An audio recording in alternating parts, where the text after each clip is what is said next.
جو آیت میں نے پڑھی نا، اس کے تناظر میں انہوں نے کچھ قسمیں لکھی ہیں۔ رب نے فرمایا نا کہ اے نبی صلی اللہ علیہ وسلم، ہم نے آپ کو برہان بنا کر بھیجا۔ کیا بنا کر بھیجا؟ برہان۔ ایک ہوتی ہے نا دلیل، اور ایک ہوتی ہے پختہ دلیل۔ میں آپ کو سمجھانے کے لیے کہہ رہا ہوں کہ برہان اتم، اکمل اور کامل دلیل کو کہا جاتا ہے۔ رب فرماتا ہے کہ ہم نے اپنے یار کو اپنی وحدت کے اوپر دلیل بنا کر بھیجا۔ اب امام راغب اصفہانی نے نا دلائل کی قسمیں لکھی ہیں۔ وہ کہتے ہیں دلیل کی 5 قسمیں ہوتی ہیں برہان کی۔ سب سے پہلے ایک دلیل وہ ہوتی ہے جو سچ ہوتی ہے لیکن اس میں جھوٹ کی کچھ ملاوٹ ہوتی ہے۔ دلیل تو سچ ہے لیکن کچھ نہ کوئی جھوٹ بھی اس میں موجود ہے۔ فرماتے ہیں ایک دلیل وہ ہوتی ہے جو ساری جھوٹ ہوتی ہے لیکن اس میں کچھ نہ کچھ جو ہے وہ سچ موجود ہوتا ہے۔ فرماتے ہیں ایک دلیل وہ ہوتی ہے جو 90% سچ ہوتی ہے اور اس میں کچھ نہ کوئی جھوٹ بھی موجود ہوتا ہے۔ فرماتے ہیں ایک دلیل وہ ہوتی ہے جو 100% سچ ہوتی ہے، جس کا بچپن بھی سچ ہوتا ہے اور جس کی جوانی بھی سچ ہوتی ہے، پھر جس کا بڑھاپا بھی سچ ہوتا ہے۔ اور اگر میں لفظوں کو بدلوں نا تو پھر معنی یہ بنے گا کہ جس کی مکی زندگی بھی سچ ہے، پھر جس کی مکی مدنی زندگی بھی سچ ہے، پھر مدینہ میں پہنچ کر اس کا حلیمہ سعدیہ کی بکریاں چرانا وہ بھی سچ ہے، اور پھر کرتے کرتے گنبد خضرا میں آرام فرمانا وہ بھی سچ ہے۔ اور پھر وہ سچا کیسا ہے؟ رب نے قرآن اتار کر بتا دیا لعمرک انہم لفی سکرتہم یعمہون۔ اے محبوب، ہم آپ کی ساری زندگی کی قسم اٹھا کر کہتے ہیں کہ آپ کی زندگی کوئی عیب والی نہیں ہے، اللہ تعالیٰ نے اس کو پاک فرما دیا ہے۔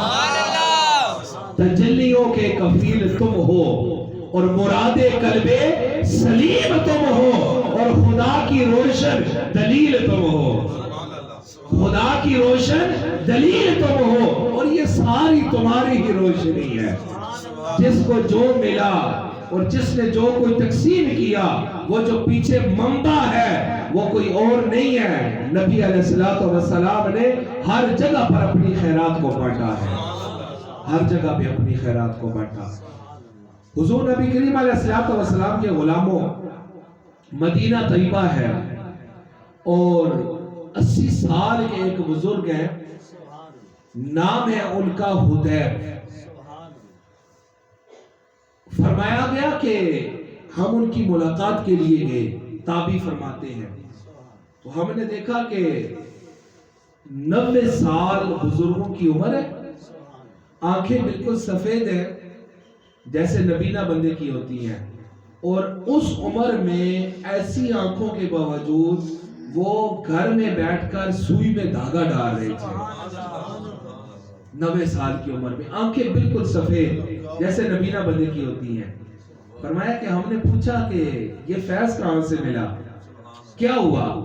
فرمانے لگے کہ میں عرب کے جنگل میں اونٹ چرا رہا تھا، تو ایک جگہ سے میرا گزر ہوا تو میں نے دیکھا کہ سانپ نے انڈے دیے ہوئے ہیں، اور میرا پاؤں سانپ پر آ گیا۔ وہ اتنا زہریلا تھا کہ جو ہی میرا پاؤں اس کے وجود سے لگا نا تو میری آنکھوں کی بینائی چلی گئی، آنکھوں کی روشنی چلی گئی، اتنا زہریلا تھا۔ آپ فرماتے ہیں کہ اب دیکھیں نا، یہ وہ قسمت والے لوگ ہیں کہ جنہوں نے شرعی مسئلہ پوچھنا ہو تو زہرا کے بابا کے دروازے پر جاتے ہیں، اور جن کو کوئی دنیا کا مرض لگ جائے اس کو ختم کروانے کے لیے بھی آمنہ کے لال کے در پر جایا کرتے ہیں۔ فرماتے ہیں میں نبی علیہ السلام کے پاس چلا گیا، میں نے جا کر کہا کہ آقا زمانہ آپ کا ہے، دور آپ کا ہے، نبوت آپ کی چل رہی ہے اور قیامت تک چلتی رہے گی، آقا کرم فرمائے۔ آنکھوں کی روشنی چلی گئی تو نبی علیہ السلام نے کیا کیا؟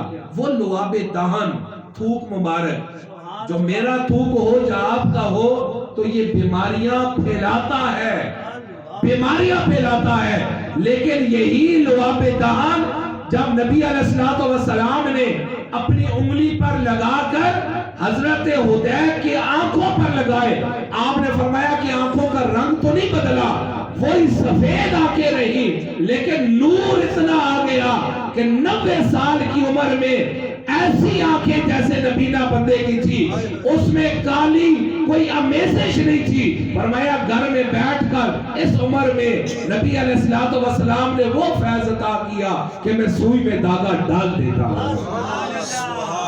یہ جو جتنا فیض ہے یہ کہاں سے تقسیم ہو رہا ہے؟ برگاہ رسالت مآب صلی اللہ علیہ وسلم سے تقسیم ہو رہا ہے۔ اور آج بدقسمتی سے امام فخر الدین رازی رحمت اللہ تعالیٰ علیہ نے آپ نے لکھا نا کہ آج ایک لفظ بولا جاتا ہے امی، اور پھر اس کا ترجمہ کیا جاتا ہے معاذ اللہ ان پڑھ، ان پڑھ۔ تو امام فخر الدین رازی نے کیا لکھا؟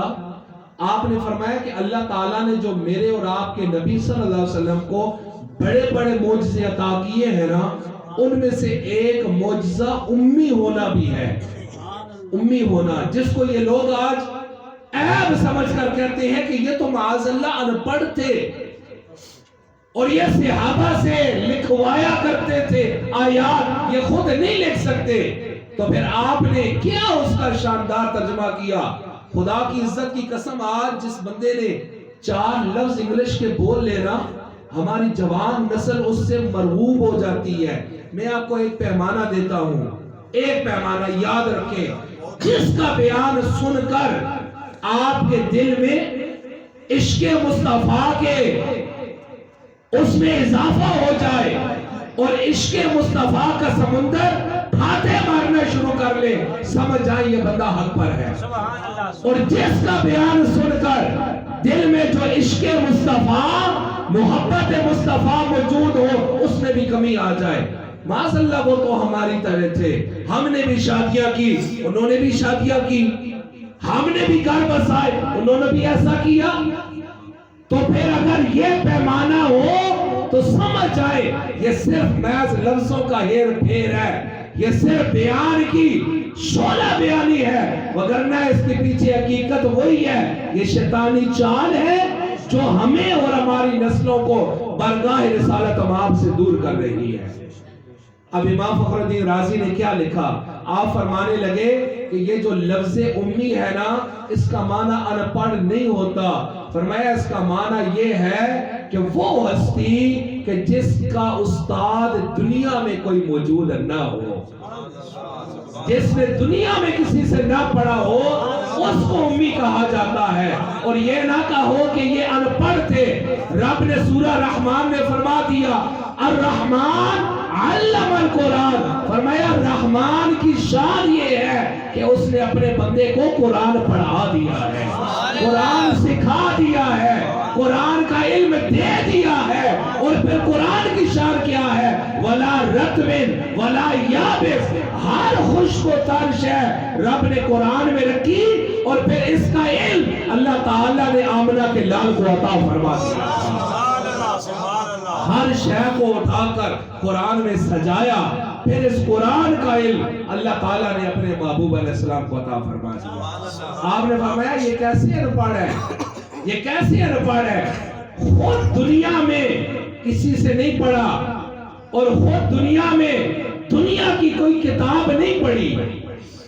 یہ میرے جملے کی قدر کرنا، خود دنیا میں رہ کر نہ کسی سے پڑھا، نہ دنیا کی کوئی کتاب پڑھی، اور پھر دنیا والوں کو کتاب کیسی عطا فرمائی کہ المشتمل علی علوم الاولین والآخرین، پھر دنیا والوں کو وہ کتاب عطا فرمائی کہ عالم ارواح سے لے کر قیامت تک، جس کے اندر ہر علم کو رب کائنات نے سمو کر رکھ دیا۔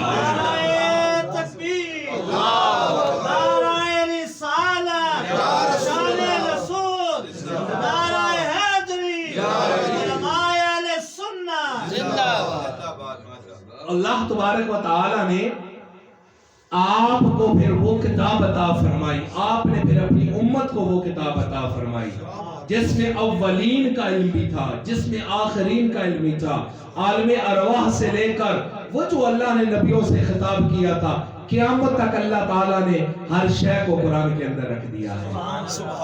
تو پھر ایسے فتنوں میں نہ پڑے، یہ لفظوں کا ہیر پھیر، نہ میں وابی نہ میں بابی، یہ اس سے پہلے بھی کبھی کسی نے یہ نعرہ لگایا؟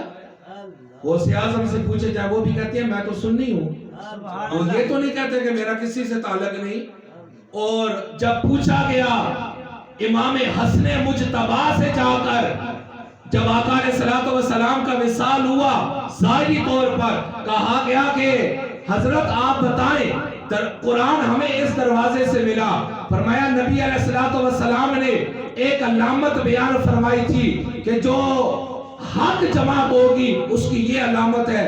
آج جو باطل فرقے تھے انہوں نے بھی اپنے نام کے ساتھ وہی لقب لگا دیا، وہی القاب لگا دیا۔ اب بتائیں کہ حق کہاں پر ہے، باطل کہاں پر ہے؟ ہمیں تو یہی دروازہ نظر آتا ہے، بتائیں حق کس طرف ہے؟ اب امام حسن مجتبی رضی اللہ تعالی عنہ آپ نے فرمایا کہ علامت اہل السنہ، فرمایا کہ اہل سنت کی علامت یہ ہے ہم کثرت صلاۃ رسول اللہ، فرمایا کہ حق جماعت قیامت تک دیکھنی ہو اس کی علامت یہ ہے کہ وہ اپنے آقا و مولا کی ذات پر کثرت کے ساتھ صلاۃ و سلام پڑھا کرتے ہیں۔ فرمایا یہ ایسی علامت میں نے بیان فرما دی کہ باطل فرقے سر پٹک پٹک کر مر جائیں گے لیکن یہ علامت نہیں اپنا سکیں گے۔ وہ علامت کیا ہے؟ اذان شروع، اللہ اکبر کا نام بعد میں لیں گے، اس زبان کو پاک کرنے کے لیے وہ مسجد کو، میناروں کو گواہ بنا کر الصلاۃ والسلام علیک یا رسول اللہ کی صداؤں کو بلند کریں گے۔ تو پھر مڑ کر اپنے پیچھے دیکھیں، کیا ہمارے اکابرین میں بھی کوئی ایسا تھا؟ کوئی ایسا تھا؟ الحمدللہ یہ اپنے مسلک پر ناز کرنے والے لوگ تھے۔ داتا علی اجویری فرماتے ہیں کہ میں سنی ہوں، اور پیر میر شاہ فرماتے ہیں میں سنی ہوں، اور قصیدہ غوثیہ میں غوث اعظم کو پڑھے، اور آپ نے کئی مقامات پر جا کر اس چیز کا اظہار کیا۔ آپ نے فرمایا کہ میرا تعلق مصطفیٰ علیہ السلام کے ساتھ ہر نسبت سے ملا ہوا ہے، میں ان کی اولاد بھی ہوں، مجھے علم سے بھی فیض ملا، اور فرماتے ہیں کہ میرا جو تعلق ہے وہ سنی جماعت سے ہوا کرتا ہے۔ نعرہ رسالت، نعرہ حیدری، نعرہ غوثیہ۔ اپنے عقیدوں پر فخر کیا کریں، اپنے عقیدوں پر فخر کیا کریں۔ الحمدللہ استاد جی یہ فرمایا کرتے تھے کہ جو حق فرقہ ہے نا اس کی پہچان یہ ہے، اس کی پہچان یہ ہے کہ اس میں آپ کو بڑے بڑے ولی نظر آئیں گے۔ اور وہ مثال دیتے ہیں، کہتے ہیں کہ خالص دودھ کی پہچان یہ ہوتی ہے کہ جب اس کو رکھا جائے اور اس کو پھر استعمال کے لیے لایا جائے تو اس کے اوپر ملائی آتی ہے۔